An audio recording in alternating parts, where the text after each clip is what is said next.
The Pythagorean Theorem.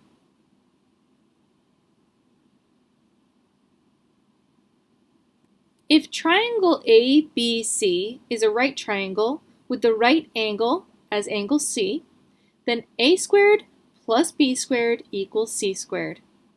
In other words, the sum of the squares of the legs A and B of a right triangle equals the square of the hypotenuse C.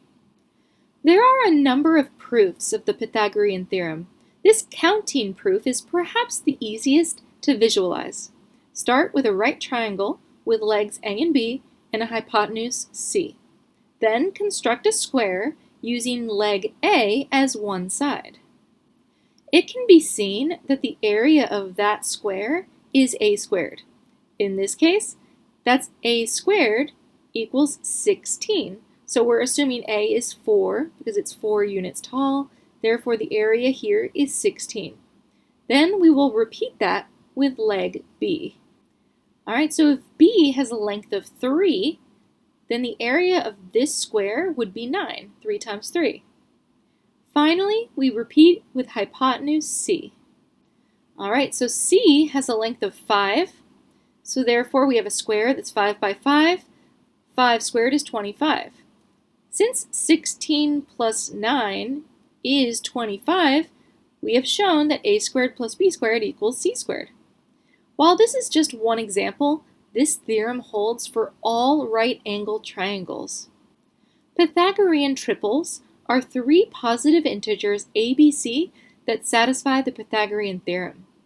The Pythagorean triple 3, 4, 5 is the most famous of the triples. Here is a family of triples. Can you guess the next triple? All right, well, here's the rule.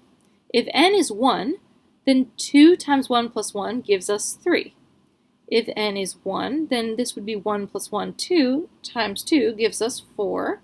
And finally, to find this 5, we plug 1 in here. 1 plus 1 is 2, times 2 is 4, plus 1 is 5. So to find the next one, so this is when n is 1, 2, 3, 4, 5, 6. If we plug 6 in for n, we will get the next triple. 2 times 6 is 12, plus 1 is 13. All right, we have 6 squared, which is 36, plus 6, which is 42, times 2. So 42 times 2 is going to give us 84. That's our b value here. And then finally, we have 6 squared, 36, plus 6, which is 42, times 2, which is 84, plus 1 is 85.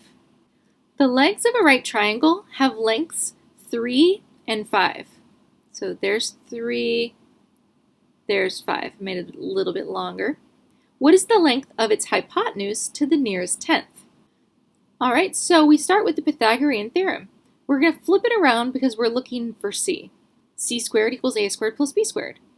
The legs, A and B, so we'll say instead of A we put 3, instead of B we put 5. 3 squared is 9, 5 squared is 25, 9 plus 25 is 34. C squared equals 34, so we take the square root of both sides, and we see that C is equal to the square root of 34, which is approximately 5.8.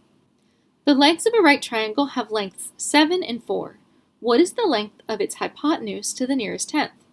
We go ahead and solve the Pythagorean theorem for C. So we have c squared on the left. Now we can plug in 7 for A and 4 for B, and then simplify. 7 squared is 49, 4 squared is 16, 49 plus 16 is 65. Take the square root of both sides, and we get C is approximately equal to 8.1. A right triangle has a hypotenuse with length 6 and a leg of length 3. What is the length of its other leg to the nearest tenth? All right, so in this situation, we have a leg of length 3, a hypotenuse of 6, and an unknown value here. Now, in the answer, we solve for A. So let's say that this one's B, 6 is C, so this is B, this is C, so B equals 3, C equals 6. All right, so what we're going to do is algebraically, we're just going to solve for A. instead of solving for c. So we have a squared plus b squared equals c squared.